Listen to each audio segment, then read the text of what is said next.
প্রতিদিন এক খাবার আর ভাজা পোড়া খেতে কি ভালো লাগে আপু ভাইয়ারা বলেন তো দেখি। আজকে তাই ভিন্নতা কিছু রান্না করলাম। গরুর মাংস রান্না করতে চেয়েছিলাম কিন্তু ফ্রিজে গরুর মাংস নেই, তো মুরগির মাংস ছিল, সেটাই ভাবলাম একটু রান্না করি। আর পেঁপে ছিল, পেঁপেটা নষ্ট হয়ে যাবে, এক কাজে দুই কাজ করা হলো।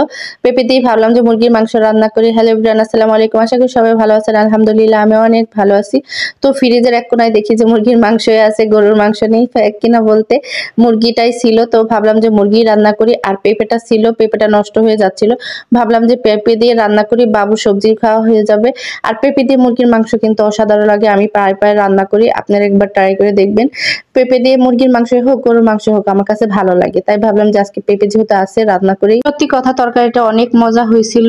তো এই যে আজকে হাতেই মাখিয়ে দিব না, গ্যাসে রান্না করতে ভালো লাগতেছিল না, একদম ধৈর্য হচ্ছিল না। হাতে মেখে প্রেশার মানে রাইস কুকারে দিয়ে দিব। কথাবার্তা ওলট পালট হয়ে যাচ্ছে, সবাই ক্ষমার দৃষ্টিতে দেখবেন। ইফতারের পর যদি বয়স দিতে যায় না এরকম হয়ে যায়, সারাদিন রোজা থাকার পর শরীরটা দুর্বল হয়ে যায়। আর মেয়েটা মানে ইদানিং ধরে বেশি অত্যাচার করে, মাথায় কিচ্ছু মানে মনে থাকে না, উল্টাপাল্টা সব কাজই করতেছি, উল্টাপাল্টা কথা বলতেছি, মানে এক এক সময় এক একটা করতেছি, এক কাজ মানে একটা জিনিস আনতে গেলে আরেকটা আনতেছি, মনে থাকতেছে না, এরকম হয়ে গেছে, সবাই ক্ষমার দৃষ্টিতে দেখবেন। তো এই যে খিচুড়িটা হাতে মেখে দিব, তো গোস্তটা হয়ে গেছে, নামিয়ে নিয়েছি। আর ভাবলাম যে রাইস কুকারে দিয়ে দিই ঝটপট করে, এদিকে আমি অন্য কাজও করে নিব, যে ইফতারের জন্য সবকিছু গোছানো, তারপর ফল এগুলো কেটে নিব, এগুলো তো খেতেই হবে। তো আজকে ভাজা পোড়া প্রতিদিন আর খেতে ভালো লাগে না, তাই ভাবলাম যে আজকে ভাজা পোড়া করবো না। আর তেল খেয়ে না আমার প্রচন্ড গ্যাস হয়ে গেছে।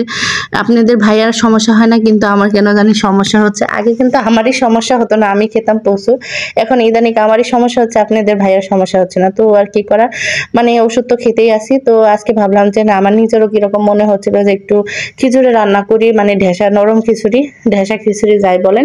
তো হাতে মেখে খিচুড়ি দিব, এদিকে দেখি কিছু রান্না করতে গিয়ে কোনো ডাল নেই। আপনাদের ভাইয়া বলতেছিলাম যে একটু ডাউল এনে দেন, আমি এখন যেতে পারবো না। তো আর কি করা, মশারি ডাউল ছিল সেটা দিই। আর দুইটা আলু দিলাম চিকন করে কেটে, ভালো করে সব মশলা দিয়ে হাতে মেখে খিচুড়িটা বসিয়ে দিব। আর খিচুড়িটা না সত্যি খুব মজা হয়েছিল, হলুদটা একটু কমিয়ে দিয়েছি, সেই জন্য কালারটা একটু অন্যরকম আসতে পারে, কারণ ডাউল তো দিছি, যদি আবার সিদ্ধ না হয় ভয়ও করতেছিল, সেই জন্য মানে হলুদটা একটু কমিয়ে দিয়েছি। পরে আবার একটু দিয়ে দিয়েছিলাম, তারপরও হলুদ একটু কমই হয়েছে, কিন্তু অসাধারণ মজা হয়েছিল। তো এখন আপনাদের ভাইকে তো সালাদ করেই দিতে হবে, ভাবলাম যে টমেটো দিয়েই সালাদ করে দিই, যেহেতু টমেটো অনেকগুলাই ছিল।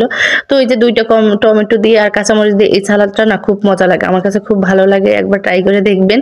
তো এই যে মানে টমেটোগুলো খুব টক, তাই দুইটাই নিয়েছি, আর এই দুইটাই এখন সালাদ করে দেবো। আর এই যে এখন মানে আপনাদের ভাইয়ারও আজকে শরীর চলতেছে না, একটু মানে প্লেটটাও আগিয়ে দিতে পারতেছে না। পরে যে সবকিছু গুছিয়ে টুছিয়ে আমি সব বেড়ে দিচ্ছি, গরম গরম খিচুড়ি না খুব ভালোই লাগলো। আর প্রতিদিন ভাজা পোড়া খাই, আজকে একটু অন্য খাবার খেলাম, অসাধারণ লাগে। মাঝে মধ্যে না এরকম রান্না করে খাবেন। আল্লাহ হাফেজ।